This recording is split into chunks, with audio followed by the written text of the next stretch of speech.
ગુજરાત ન્યૂઝમાં આપનું સ્વાગત છે। વડોદરાના માંજલપુરમાં નજીવી બાબતે સિનિયર સિટીઝન પર જીવલેણ હુમલો કરનાર આરોપી ઝડપાયો। વડોદરા શહેરના માંજલપુર વિસ્તારમાં એક નજીવી બાબતે સિનિયર સિટીઝન પર થયેલા જીવલેણ હુમલાની ચોંકાવનારી ઘટના પ્રકાશમાં આવી છે। માંજલપુર શાક માર્કેટ નજીક સર્જાયેલા બનાવમાં એક લારી ધારકે ઉશ્કેરાઈ વૃદ્ધ પર ઘાતક હુમલો કર્યો હતો, જેના પરિણામે તેમે ગંભીર રીતે ઘાયલ થયા છે। આ મામલે સ્થાનિક પોલીસે ત્વરિત કાર્યવાહી હાથ ધરી હુમલાખોરોને સફળતાપૂર્વક ઝડપી પાડી કાયદાનો શકંજો કસ્યો છે। પ્રાપ્ત વિગત અનુસાર ભોગ બનનાર આધેડ રવિન્દ્રભાઈ ગાડેને કોઈ સામાન્ય બાબતે લારી ધારક સાથે શાબ્દિક બોલાચાલી થઈ હતી।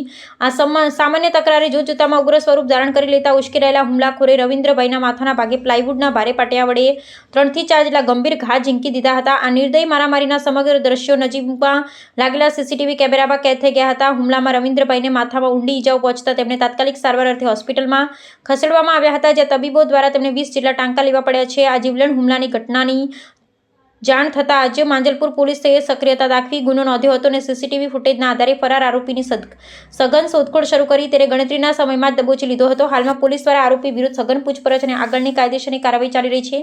શહેરમાં નાની બાબતોમાં હિંસક વલણ અપનાવી કાયદો હાથમાં લેવાની આવી ઘટનાઓ સ્થાનિક નાગરિકોની સુરક્ષા અને શહેરની કાયદો વ્યવસ્થાની સ્થિતિ માટે અત્યંત ચિંતાજનક વિષય બની ગઈ છે। પરમ દિવસે 23 તારીખના રોજ માંજલપુર પોલીસ સ્ટેશન વિસ્તારમાં આવેલ અલવાનાકા ખાતે એક મારામારીનો બનાવ બનેલો છે। બનાવની વિગત એવી છે કે જે ફરિયાદી રવિન્દ્રભાઈ કરીને છે એ પોતે અલવાનાકાથી ચાલતા જતા હતા। એ દરમિયાન ત્યાંથી એક લારી શાકભાજીની લારીવાળા જે ભાઈ છે એનાથી લારી એમના પગ પર ચડી જતા આમણે એમને ઠપકો કરેલો। આ ઠપકાના કારણે જે લારીવાળો છે પ્રેમદાસ કરીને એ એકદમથી ઉશ્કેરાઈ ગયેલો અને બાજુમાં જે એક પાટિયું પડ્યું હતું પ્લાયવુડનું એના ઉપરા છાપરી એમણે 2-3 ફટકા એમના માથામાં મારી દીધા હતા, જેના કારણે એમને ગંભીર ઈજા થયેલી હતી।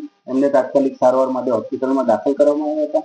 એમની ફરિયાદ લઈને આરોપી વિરુદ્ધ આઈપીસીની કલમ બીએનએસની કલમ 109 કાઉન્ટમાં 1 મુજબ ગુનો રજીસ્ટર કરવામાં આવ્યો છે। માંજલપુર પોલીસ સ્ટેશન તરફથી તાત્કાલિક આરોપીઓની ધરપકડ કરવામાં આવી છે અને હાલ એ પોલીસ કસ્ટડીમાં છે। હાલ સુધીની તપાસમાં આરોપીનો કોઈ ગુનાહિત ઇતિહાસ નથી જણાવ્યો, પણ 10 દિવસ પહેલા જે યુપીથી અહીંયા આવ્યો છે અને શાકભાજીનો ધંધો કરતો હતો અને આ બનાવ આવ્યાના 10 દિવસમાં જ બન્યો હતો। સૂત્રો અનુસાર જાણવા મળ્યું કે એવા બધા ઘણા લોકો છે જે બહારથી આવીને ધંધો કરે છે, પરંતુ પોતા જે સારા કરારથી એગ્રીમેન્ટ કર્યા વગર રહે છે એવા લોકો સામે પગલાં લેવામાં આવશે। માનનીય પોલીસ કમિશનર સાહેબની સૂચના મુજબ અમે અવારનવાર કોમ્બિંગનું આયોજન કરીએ છીએ અને એમાં ખાસ કરીને જે લોકો ભાડુઆત તરીકે રહે છે પરંતુ કરાર નથી કરતા અને રજીસ્ટ્રેશન નથી કરાવતા એમના વિરુદ્ધ અમે કાર્યવાહી કરીએ છીએ અને નજીકના સમયમાં પણ અમે આવી ઝુંબેશ ચાલુ રાખીશું।